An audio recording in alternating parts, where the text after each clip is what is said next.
What's going on? I am Mike Linden, and welcome back to the MyRadar podcast. If you are watching this on our YouTube channel and you're new around here, subscribe to the channel and click on the notification bell. That way you always know whenever we drop a new video. We have a lot of exciting content coming soon. Now, with the podcast being back, I wanted to talk to a really fun guest. You may have seen him all over the YouTube channel recently, especially. Today's guest is Aaron Jayjack. He is working with us as our extreme weather storm chaser. And currently, as he's always on the go, Aaron, where are you right now?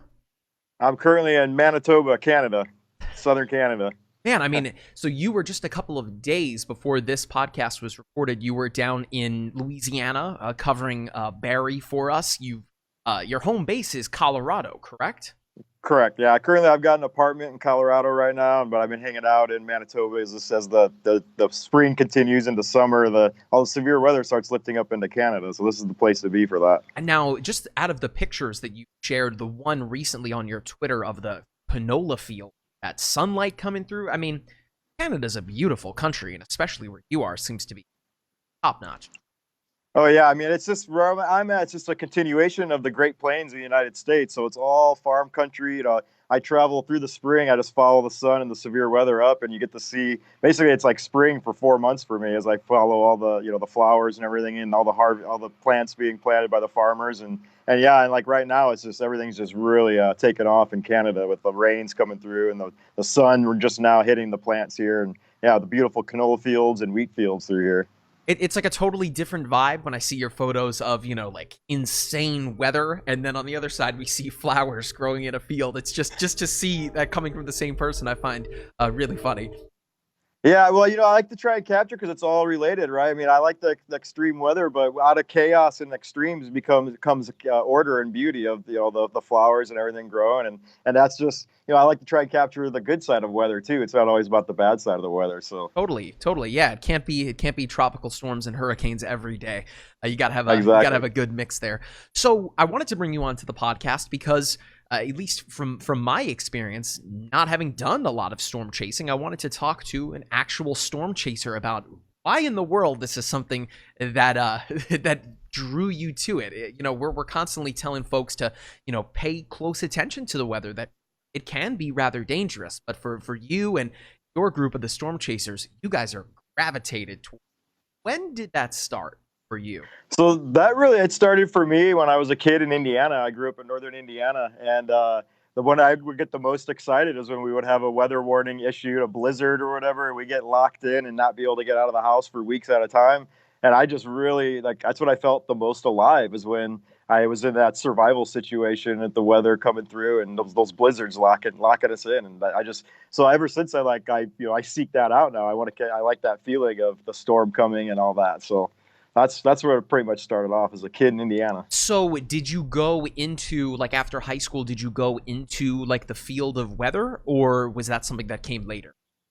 No, so I actually, I went to school at Purdue University in Indiana, and I originally was accepted I was a meteorology degree, so I was going to school for meteorology, and it was my first year, and I kind of got weeded out, actually. They kind of tricked me. I still to this day have a little bit of regret, they pulled me out of my passion, because my passion has always been weather. But I was going to school because I wanted to make money and I'd be able to have a life and whatnot. And when they told me that I'd only make about $15,000 a year for the next 20 years after I graduated, so it's like, well, what the heck am I doing here then? So I changed degrees and I went a little bit more of a general degree with in management. But I always kept the meteorology passion. And I was always I chased. I've been chasing for a long time, but I used to not even chase and take video or whatever. I would just go out and I just enjoyed the weather, and I'd go get in front of squall lines and just experience it. So yeah, I mean that's it's funny to hear it start from winter weather. That's something that would drive you toward the really severe stuff. So I guess before we dive even deeper, do you have a particular type or season of the weather that you really gravitate towards? I mean, I would have to take a wild guess that it's springtime tornado season if I had to take a guess. But what is it? Well, it's absolutely the springtime tornadoes. I lived in Indiana, and we didn't really get those big supercells there It was mostly squall lines, but I'd always see the videos of the big tornadoes in the plains, and so it was always like my heart was like, I got to get to the plains at some point. And I eventually did. After I graduated school, I moved down to Austin, Texas, and I was a video game developer for a while. I did video game development, but I always chased, on the side, and eventually, it turned into a full blown career. That's what I'm doing now. So. So was there a time when you were sitting down at your desk, working on whatever game you were working on, where you're thinking, man, I wish I was outside, crazy hail and lightning and tornadoes, rather than sitting right here at the desk? Oh, that was every day. I mean, I enjoyed doing the video game development, and that was fun. But my passion, I feel more alive when I was out in the field and chasing, and so it felt almost purposeless to be sitting in an office, and my purpose was out there, and so I just had to get out. It just drove me nuts being locked up inside an office. So I'm a bird that wants to go fly free. So you said that this was something that you weren't documenting right off the bat. What was the first event that you were able to get out and see, and not necessarily documenting it, but just an event that you were actually chasing, your first time doing that?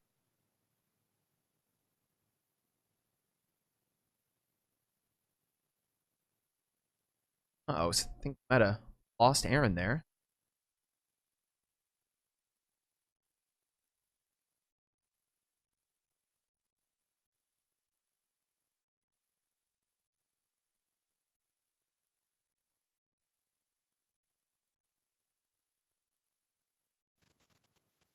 There he Hey, is.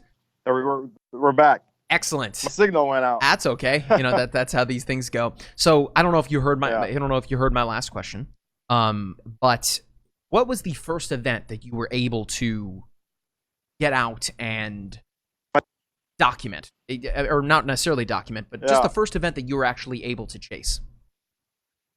Yeah, so the first event I was able to chase it was in Indiana. It was when I was in high school. I first got my driver's license, and I didn't know what I was doing. But back then there was no smartphone applications to be able to look at radar to figure out where to go. I would just look at the TV and okay, here's where the storm's at right now, and just drive to where it looked like it was going to go, and it was all visual chasing. Yeah. But growing up chasing like that, it really taught me to understand the weather, and even to this day, like. I use radar, but when I'm out in the field, once I'm on the storm, it's all just pretty much visual. I just look at the storm and just read what the storm's doing, and I think a lot of people these days, maybe they miss out on that because they just go straight to the apps and the data, and their nose is down in their phone and in the data, and they're not looking at the sky and seeing how it's correlating to what's happening out there. Yeah, much like a historical landmark or something out in nature, seeing a weather event on television or in an app is very different from seeing it in person. I mean, especially for the weather that you are out chasing. What was it like when you were face to face with a severe weather event like that, whether it's a thunderstorm, one of those big squall lines, or even a tornado? What was that like for you? Yeah, so the first time when I first got out there in front of those supercells, I mean, and even today, it's not much different than it is today. It was just that sense of exhilaration and just awe that that Mother Nature could do that, and I still get that to this day. I wouldn't be able to keep chasing like that if I didn't enjoy every moment I'm out there. Because I drive hundreds of thousands of miles, or over the last 5 years, I just hit 200,000 miles on my Jeep. So I mean, that's pretty much I don't turn it off, right? I keep driving, but.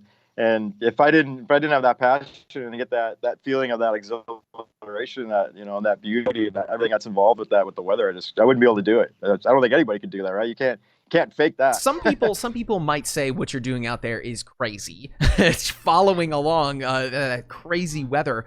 So when you first came face to face with that, you said exhilaration, but is there a sense of you starting to get a little scared? I mean, this is something that can hurt you if you don't know what you're doing.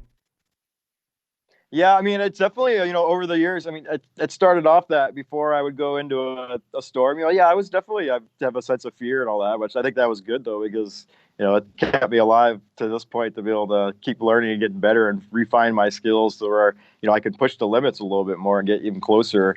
And so, and now, I feel I'm comfortable enough around the storms. I don't have any fear. I do still, I'm I'm cognizant of my surroundings and I have that situational awareness because I'm and to keep myself alive. But I, learned to be able to use that fear to just drive those other abilities and senses and heighten those and the fear. I don't even notice any fear there really anymore. What does it take to storm chase? Not necessarily, quality, characteristics of personality, but what does it take as far as the gear is concerned? I mean, do you have I know you said a Jeep, but do you have any kind of special gear that you have to bring along with you to not only stay out of the line of these storms, but to also document them properly? Yeah, I mean, so obviously, I've got multiple cameras that I carry, and I have a lot of different tools in my bag that, I've got 360 camera that I could break out, or GoPro camera, or just my traditional point and shoot cameras, or my dash cam perspective, and then I also my phone. I just shoot from my phone perspective. I think that gives a unique perspective of what's happening. It's more of a personal perspective. So definitely the cameras, and then I have my laptop that I bring up to be able to edit footage and whatnot. I'll bring up information from like the SPC, the Storm Prediction Center, keep updates with that stuff.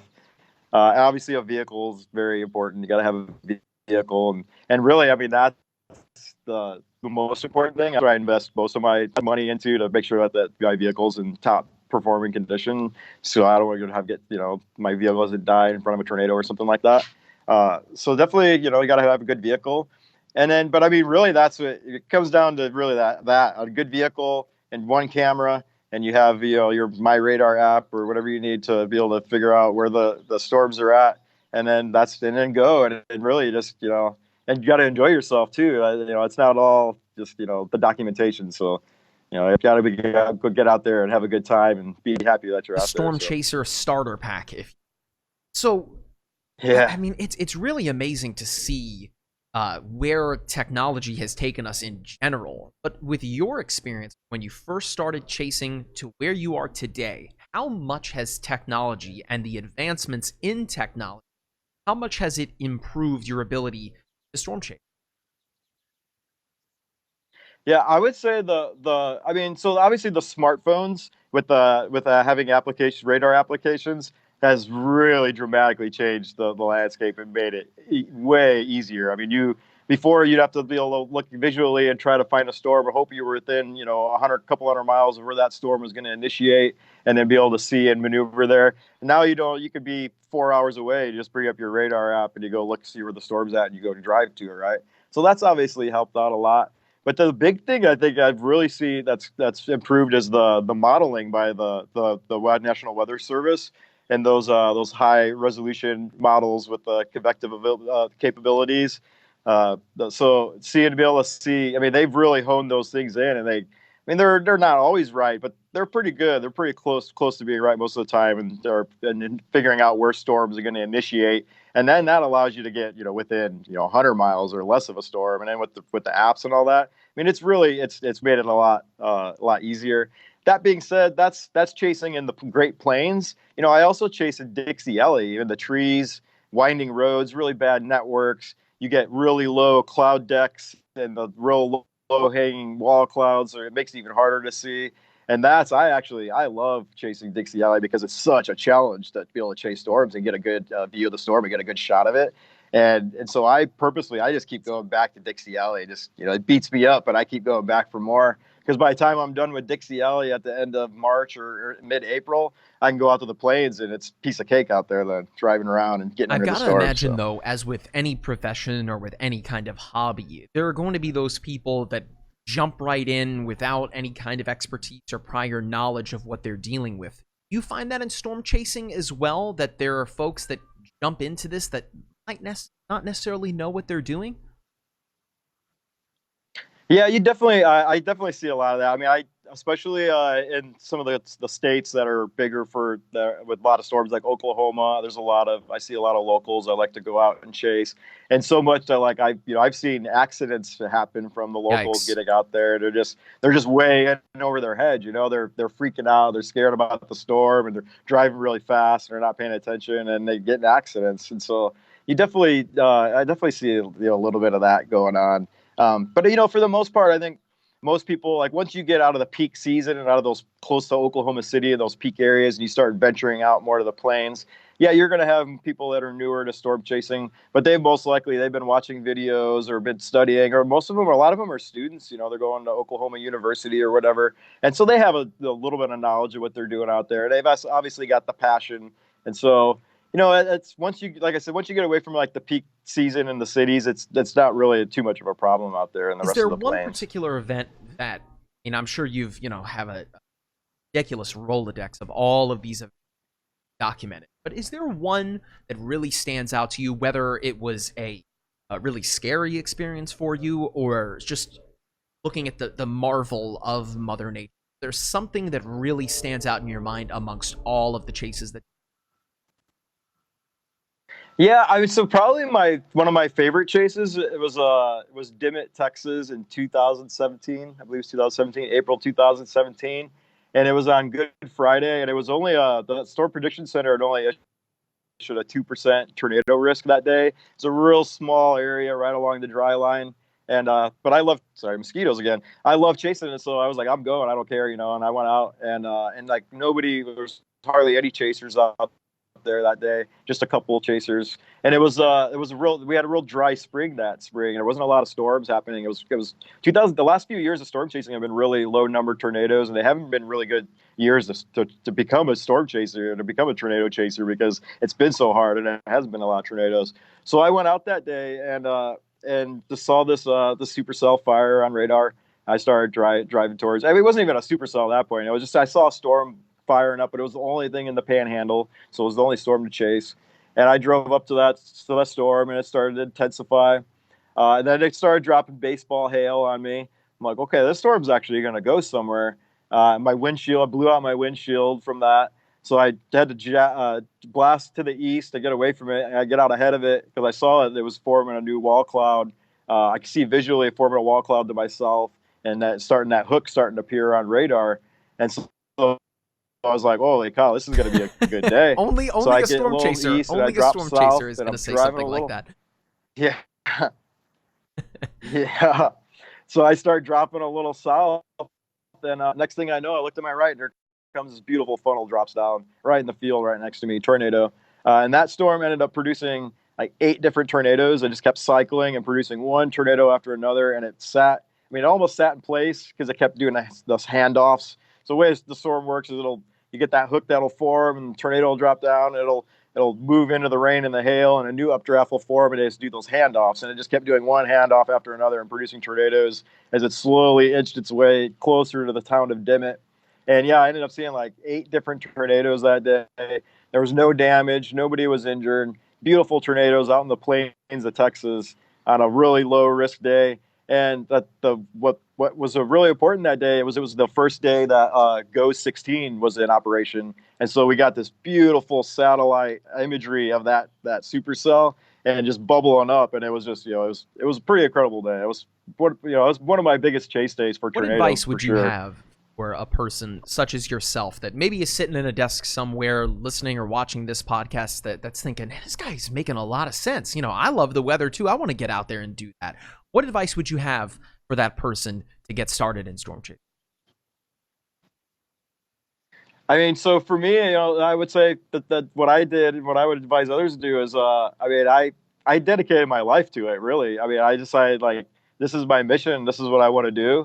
And I've invested everything I had into it, emotionally, physically, financially. Like, this is what I want to do. And if I fail doing it, well, so be it. But at least I'm going to go try and do it. Because I'm not happy, I'm doing what I was doing, so I need to go do what I was doing. And so I just invested everything I got into it and gave it all I got and just chased everything. Chased, every kind of type of weather because I love it all.